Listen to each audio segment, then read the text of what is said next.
Hello, amigos family. Welcome back to another episode, your daily dose of information and inspiration. And we have an awesome episode planned for today. For those of you who are watching, you can see the smiling faces on the other side of me. We will introduce our guests in just a second here. But today, our focus and what we're going to talk about is the magic and joy that comes with taking a family trip to Nicaragua and taking a family mission trip.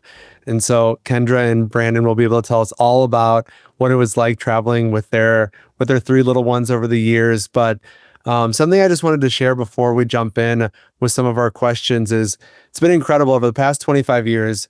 We've been able to welcome thousands of people through our doors that have come on mission trips. And 20 years ago, there were little kids that were coming with their parents and their families as well. And what's cool is that those little kids have gone through school and they picked their professions. And as we look back, a lot of them have to do with their influence and their inspiration really that came from Nicaragua. We have people that have become kidney doctors, directly related to the water systems that we're doing. We've had a bunch of Spanish teachers come from the little kids that came to Nicaragua, probably because they realized how important speaking Spanish was. We've had bilingual PTs, and we've had people that have even ended up going on mission trips as kids and moving and working with amigos in Nicaragua. So the horizon is truly endless when it comes to the impact that bringing kids to Nicaragua on family trips can be. So Kendra and Brandon, I would love to pass it over to you guys. Thank you for joining us, and just jump in and give a little intro of who you are. Tell us a little bit about your kiddos, and ultimately why you decided to take a family mission trip. Yeah. Thanks, Danny. Thanks for having us. Yeah. So we, Brandon and Kendra Coppage, we live in Northern Kentucky, the greater Cincinnati area. We have three kids. We've got two sons and a daughter. Lewis, who is just turned 13. We've got Stanley, who is 11, and Eleanor, who is 8. So three kids. They're cool kids. They're active. They're in different stuff, and we've been fortunate to have them on two different trips the last 2 years, actually, to Negas for Christ in Nicaragua. So it's yeah. So tell us what made you decide to take the trip?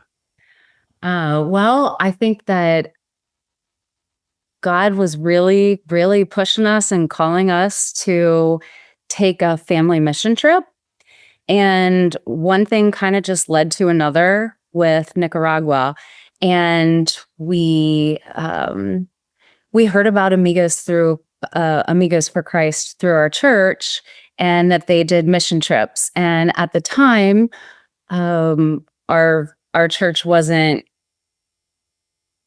There was like a age restriction. Our kids were a little bit too young to go on the trip with the church.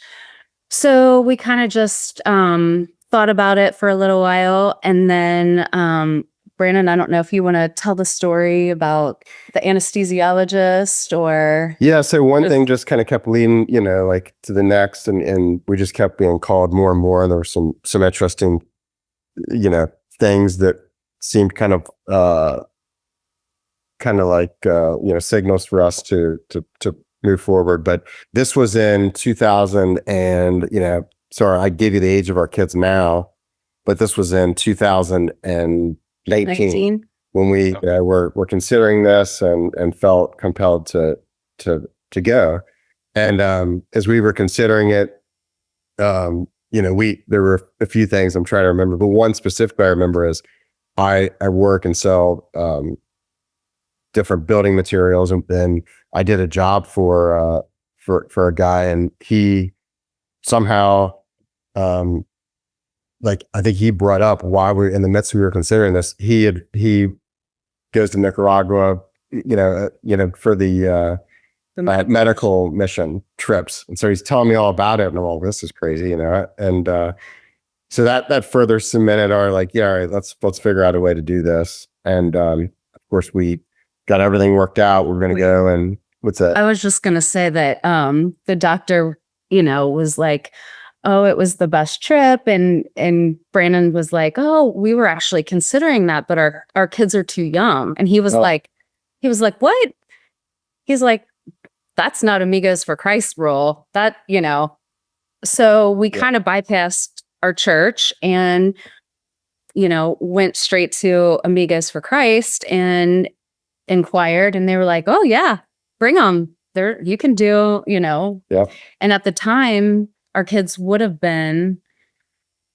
Yeah. So at the time they would have been 8, 6, and 4. Okay. Yeah. So, a little bit younger. So yeah, we weren't sure how that would go. We were going to check it out. So we So signed up. Yeah. when you guys told the kiddos, hey, we're going to a place called Nicaragua, what was their reaction? Do you guys remember what that conversation looked like? It's interesting because I don't really recall, but because we signed up and we got everything like finalized, airfare, lined up, purchased all the registration, and that was in like January, February of 2020. And so then, pandemic happens and we think we're going to go and maybe we can go, maybe we probably can't go, but maybe, and then finally, that ended up getting unfortunately scrapped because of the pandemic. And, yeah. And so then it was a waiting game, but it never really We knew changed that we were going to go. it was like everything that we just described was like, how do you not, we got to follow through on this. And so ultimately we made our first trip in April of 2023. And it was cool. Yeah. We've been fortunate with the kids and the trips to have very, different experiences in terms of how, like the makeup of the group, which has been really cool as a family, and like what we've been able to experience and what we've gotten out of it, and what our kids, I think, have been able to experience. But our first trip, we were the only, because of the time frame of when it was, and I think maybe coming out of COVID, we were there basically by ourselves as a family. So we got to experience that. And then last year we got to join up with a group of primarily 2 other church groups that had youth groups. So a mix of adults and youth that we didn't know prior to the trip at all, but it was an amazing experience for us and our kids, like to get to work alongside them. That is so awesome. I love that you guys really got to have both of those experiences, both with a group and then without a group. So you kind of have more of that intimate getting to see what's happening with your kids. You're there for kind of, I feel like, every moment. And then, I imagine, I'd love to hear from you guys, but I imagine when there was the group there, they probably jumped in with a lot of the team as well, is what would end up happening. So They were leading the charge. I believe it. I mean, it's always impressive to see, I would imagine, but to see like the sides of kids that come out when they're put into different environments like that. And I feel like I will hear parents talk about, just sides of their kids that they maybe haven't seen before. So actually that leads me to something that I've been wondering. I would love, you guys have already started to kind of start to talk about this. I feel like that's where you guys were headed, but I'd love to hear from you guys about both that first trip, but also the second trip, but your experiences, your experience watching your kids, what your kids are experiencing, just what was all of that like for you, for your kids, for your family, for both trips? Oh gosh, there's so much. It was incredible to see our kids there, and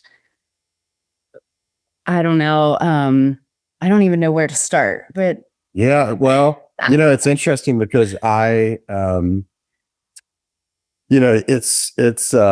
get back and you get into the grind of things. And I think something that's really cool is that we do, and we've done both times, and that Amigos facilitates is, you write a letter or write a note to yourself that you can then Amigos mails it to you when you get back. So I got mine, not, it's randomly when you kind of get it, and it's been kind of cool both times that we went and when I've received it. But I received mine not that long ago, actually, from our last trip. And so I just read it, and like going back and remembering, back to your question, Iris, like in every note, like the first day, I'm like, it's like, we started to work and like the kids just jump right in. Like that was my note, like that I wanted to remember.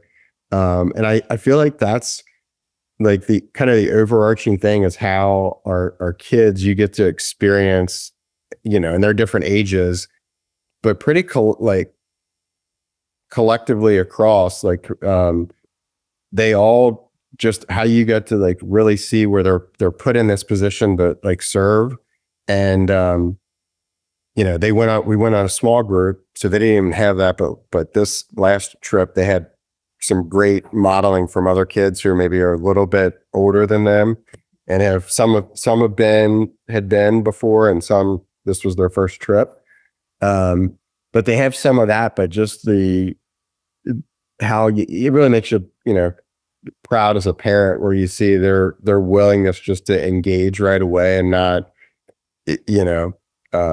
be hesitant at all about just jumping right in to help serve others. The first day was that we were in the community that we were serving in. We were right into digging, for water line, and the kids were just, they were just right into it. So it was really cool to see that, because our kids are really good kids, and but they're kids, and they don't always want to do what, like what you really need to do or what we're supposed to do right now. And I don't know. I feel like both times at Amigos, like I can't even think of one time where they weren't just ready to engage, which is really cool. Well, and it was hard work too. The first day is so fun. Cerro Negro, they get to hike a volcano, and it's a kind of vigorous hike up there. And, seeing how much fun they had with that. And both times we were in Nicaragua, it was completely different seasons and digging conditions. So the first time we were there in Mayacunda, it was the hottest season of April, dry. Dry. The digging was like not even dirt. It was complete rock. Everything, we had to, break up the rock. And my little kids are just, digging and sweating. And then the second time we were there, it was rainy season, and it rained every single day. Our clothes, our boots, nothing even dried out the whole time I think we were there. They didn't complain one time. Peanut butter and jellies every single day. My daughter would never have a peanut butter and jelly sandwich here ever, but it's, and at Amigos, she loved it. I don't know. Yeah. How did you see? I'm interested with this. I don't have any kids yet, but I can imagine that there are lots of different kind of personality things between the siblings. Mm-hmm. Did you see that they interacted any differently in Nicaragua, or how they took care of each other? What did you guys see of how they treated each other?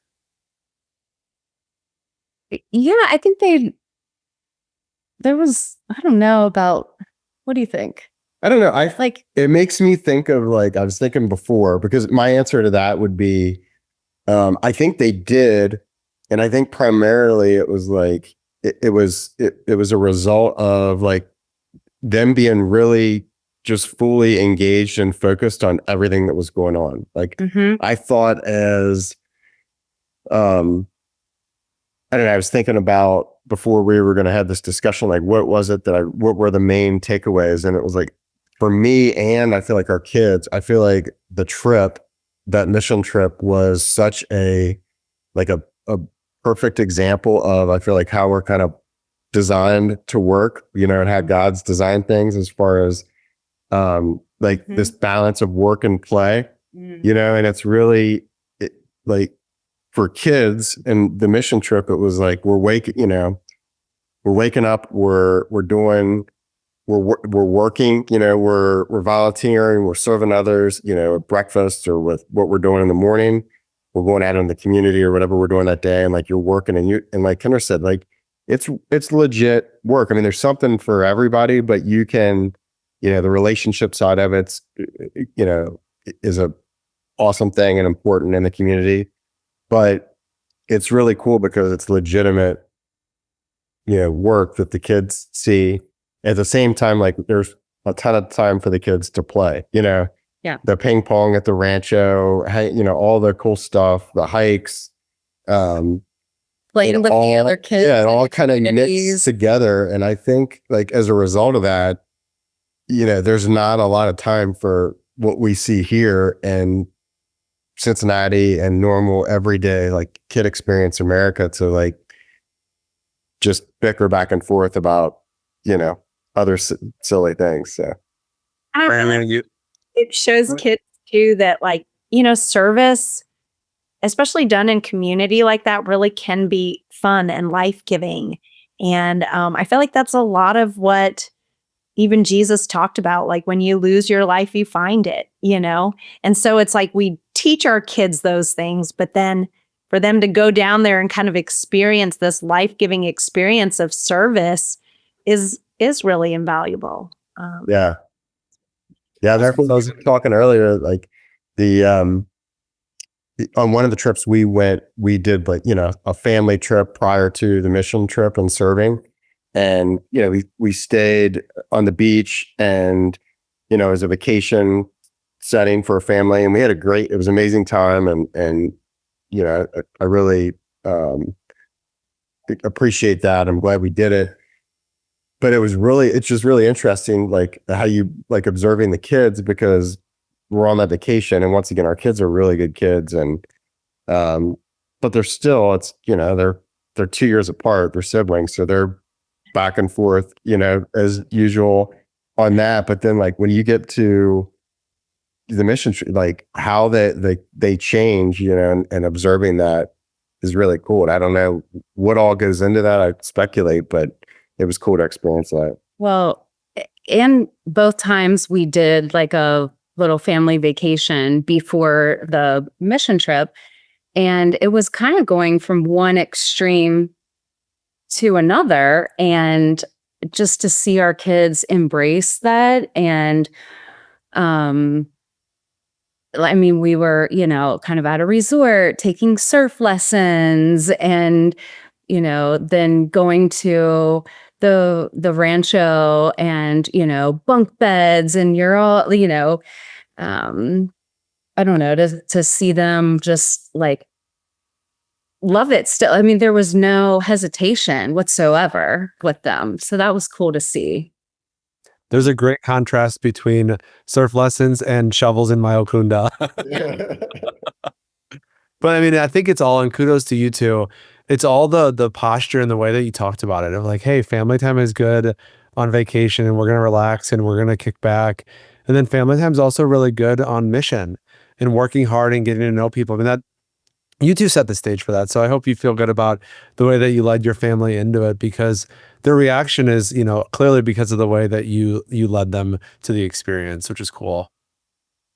Oh, Thank you. Yeah, thanks. It's hard when you experience it, like what we just talked about with the kids. It's hard not, like, we certainly feel blessed to have, like, been called to do that, because we're way better, I mean, that's what you hear, right? Like, you're when you serve others, you feel you're better for it, you're really served. But how much truth there is to that, and then you feel that as an individual, but to see that, like, as a parent and like with the family is really rewarding and pretty cool.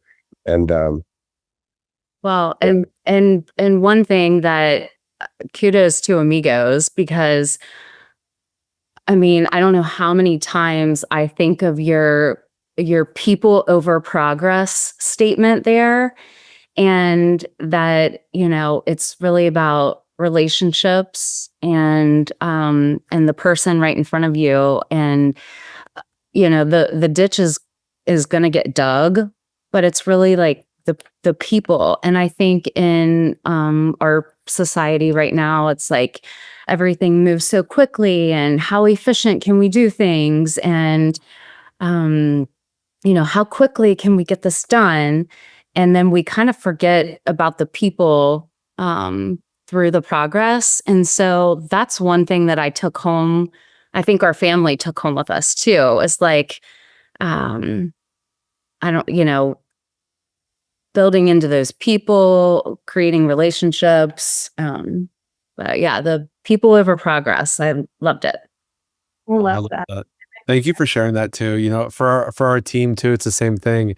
It's one of those things where we have it as one of our foundations as an organization, not because we do it 10 out of 10 times, but because we want to be able to do it 10 out of 10 times. And it really does shift. I would describe it as like shifts the rhythm of life. When you can focus on people, it's like you said, the ditch is going to get dug, or the work is going to get done, or the project is going to be finished. Whatever it looks like in our lives, stateside, it can be applicable. And it's like, okay, who's sitting right in front of me right now that I can soak up the time with? Thank you for sharing that. Yeah. I think that you guys do such a great job too throughout the week, um, with all the different projects that you do, and all the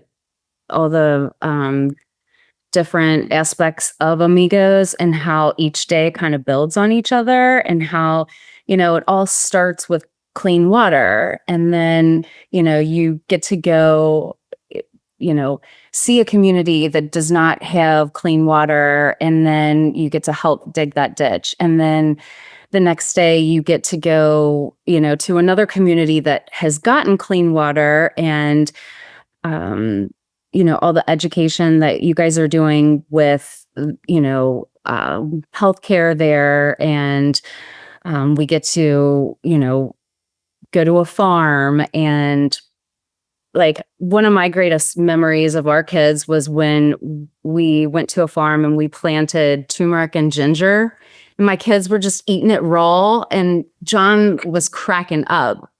And then like seeing the agro amigos, and like on the entrepreneurship, and you get to go to the school and see the academy. And then we got to go to the baseball academy, and my boys, well, all three of them, I think they got to play baseball. And so anyway,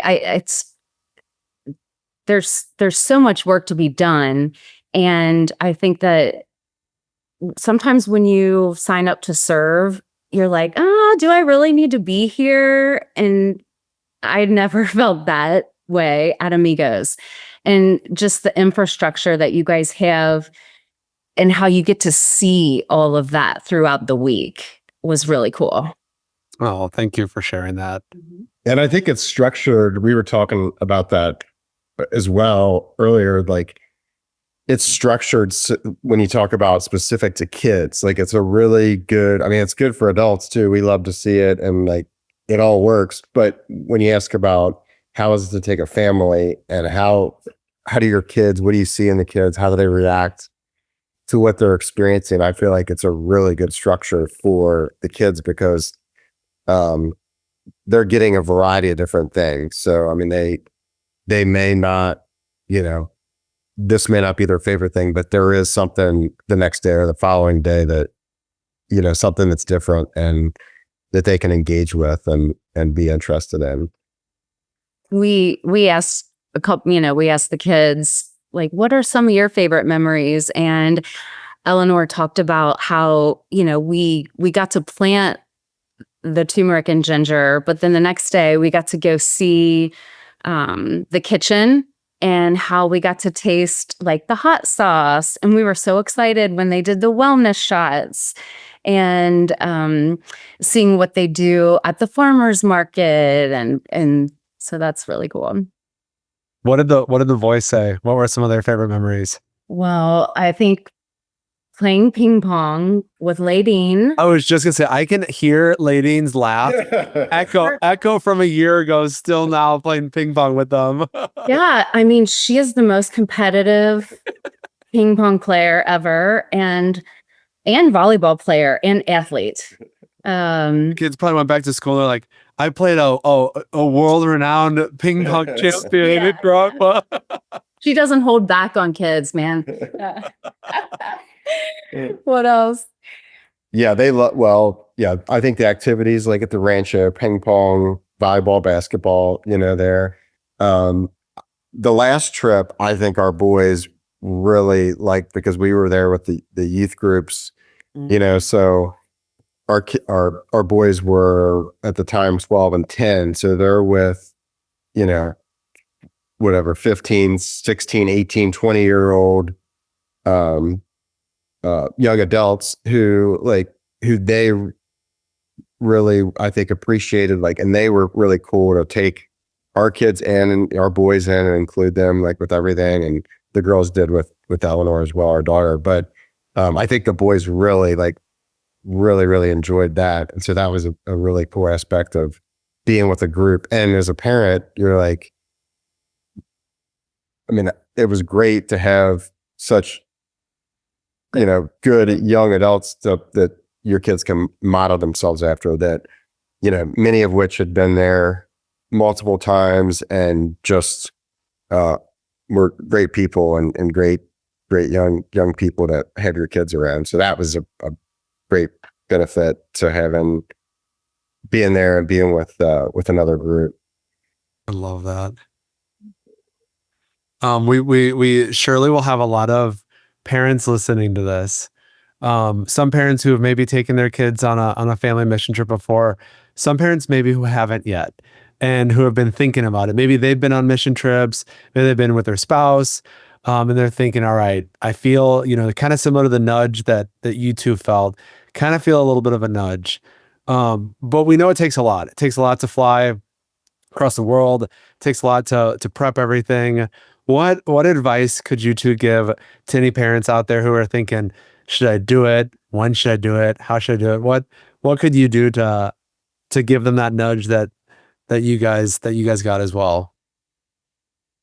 Yeah, I think, I mean, for me, I think that my advice would be, obviously everybody's different, and you know your kids, what your kids' capabilities are, and what maybe what limitations they have. But generally speaking, I would say, I mean, we had some probably, I don't know if it was hesitation, but I mean, obviously we're not really sure. It's the first time that the kids had been, our kids had been out of the country.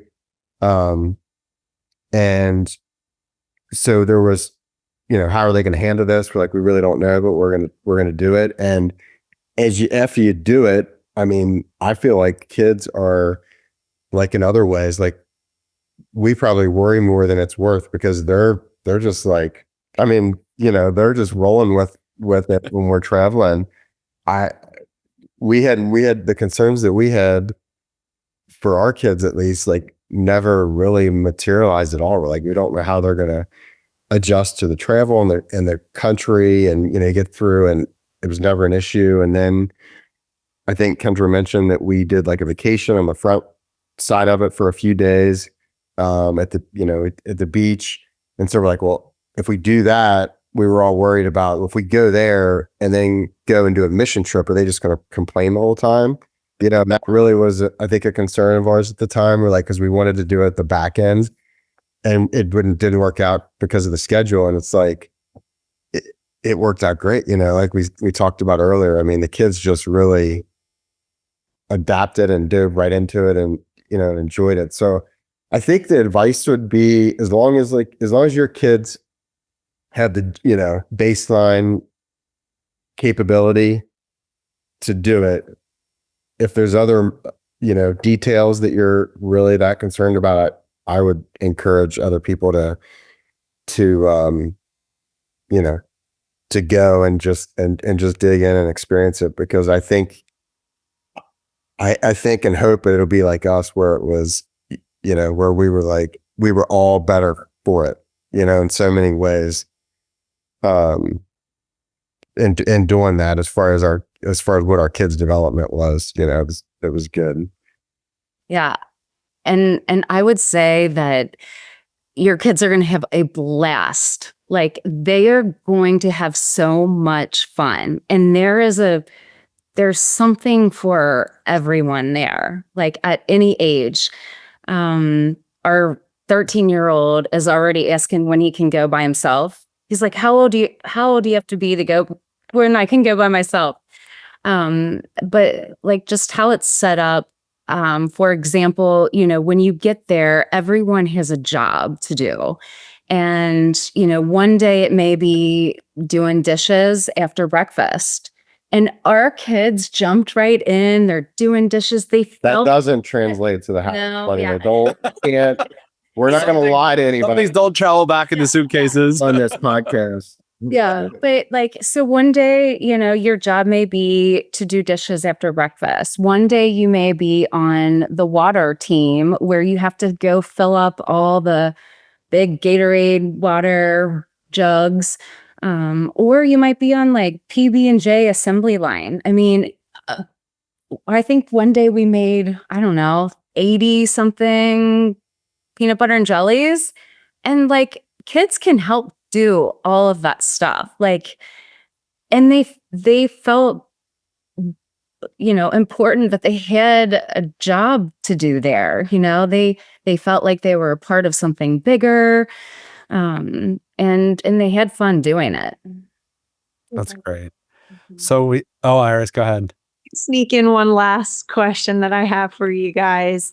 So I'm curious, I know this isn't a parenting podcast, but, obviously this was an experience for your kids, but it's an experience for you guys to make the decision to bring kids down. So I'm kind of curious if you guys had a takeaway as parents, making that leap, making that jump to be like, all right, we're going to do this. Is there anything that you kind of look back and it was like, well, looking back, this is where we grew or learned something in our parenting, having walked through kind of this process of bringing our family on a service trip? Iris, you saved the zinger for last. I love it. No prep on that one. Gosh, kids are so resilient. Yeah, I think I don't know what. Well, I guess I would say, and I don't know, maybe this doesn't even directly answer your question, but I think, the way we talked about how do we end up here, and it was kind of because we actually really, like, when we were parents of younger kids, so we started, I guess it's been 6 years ago that we were kind of like started thinking about this and felt called to do it. But before that, I didn't grow up going on mission trips, and I don't think Kendra did either. I mean, with our parents, and we really didn't. I don't know that we had that as one of our things. Like there were other core things maybe we wanted to build into our kids, but that wasn't yet one of them. And like after you've done that and you've experienced it, and you look back on that, it's like so important to me now. Like as we look back, I'm so appreciative that we've been able to do that. Our kids have been able to experience that. We've been able to experience that as a family, and then moving forward, like how much more of what we want to do and make that such a critical part, an important part of what we do as a family, and part of our like growing together, and the kids, growing up, and what we do as a family and growing as parents as well. So, well, and I'll add to that, once we did it, we were like, we really love to travel. And, at first we were kind of like, well, how can we'll build, service into travel, and which we still may do, but after experiencing the trips at Amigos, it's pretty cool that, we can take our kids back to Amigos and they got to see like this town has fresh water now and bathrooms, and kind of seeing the fruit of their labor and making those relationships like they are our family now. And our kids look forward to going back to see all their friends. And so Going back to what you said about Lewis asking about when he can go by himself, let him know when in 5 years he can become an intern. So he's just a few years away. So we thought it'd be fun to end with kind of a little lightning round here. And the hope with this is we have 4 questions that we've prepared. And it's kind of, for both of you, one might get a little bit of a moment to pause and think, but the hope is you kind of just jump right in and share some of this to have a little bit of fun, specifically thinking about the kiddos' experience over these past couple of years. So first question, it's about joy. What was the most, what I should say one of the most, because I know there are a lot. What was one of the most? Not to interrupt you, but who's going to go first? If it's a true, you're going to go? Yeah, who wants to go first? just who, what? Whoever. Just ask the question. We'll see whoever jumps first. All right. So this one's about joy. I know a lot of the joyful moments, but what would you pick was the most joyful moment that you experienced or that your kids experienced on the last trip? I'll go. Okay. Okay. The most joyful moment for me was in the evenings back at the Rancho, when we kind of get to process as a group what happened that day and kind of what we saw, and how does that relate to where we live, and how does that make you like just everything that we did, and hearing my kids' answers, and also seeing them worshiping with those, like he said, the older kids that were there, and just kind of seeing them have their own autonomy at the end of the day. I love that. Brandon, what comes to mind? I mean, I think mine, there were so many good ones, but last year we did get to do the water, the water celebration, water inauguration in another community. And like, it's just really hard not to be really moved by joy. Like when you see like the mix of your kids and with people that and then you've met that week and know, but everybody just like together, it's hard not to just feel like that's like really what joy is. That was really cool. I love that. Yeah, that was a special day. Yeah. Helped to beat the heat in the afternoon too with the water in the afternoon. All right, so next question here. You can pick one of the kids. It would probably be hard to remember all 3 of them, but a memorable or favorite Nicaraguan food from one of your kids. Oh, the definitely the first year was I'm gonna mess up the name, but we were in Mayacunda and there's a tree with Cojotes. The cojotes. Oh yeah. And I don't know how many, like our oldest, like he's just kind of like that, where he likes, like he thinks it's cool to forage or whatever, like you can just get this and eat it. And Manuel, and we were at Rosalina's house there, and he, I don't know how many of those he had. I'm surprised he probably 100. Yeah. Like he was like, this is the coolest thing. I can just go to this tree and eat this, fruit. That was definitely mine that came to mind. How about you? Oh, I'm cracking up because what comes to mind is Stanley going to the friendship shop to get Pricks, which is like Coca-Cola. Cola, yeah, it's a Nicaraguan Coca-Cola. And it was like 20s. I don't know. It was so cool. I was especially inspired by this question because I remember at the water inauguration, we were kind of standing around chatting before it started. And I forget which of your kids, but they had like the Takis or the little taquito. Yes.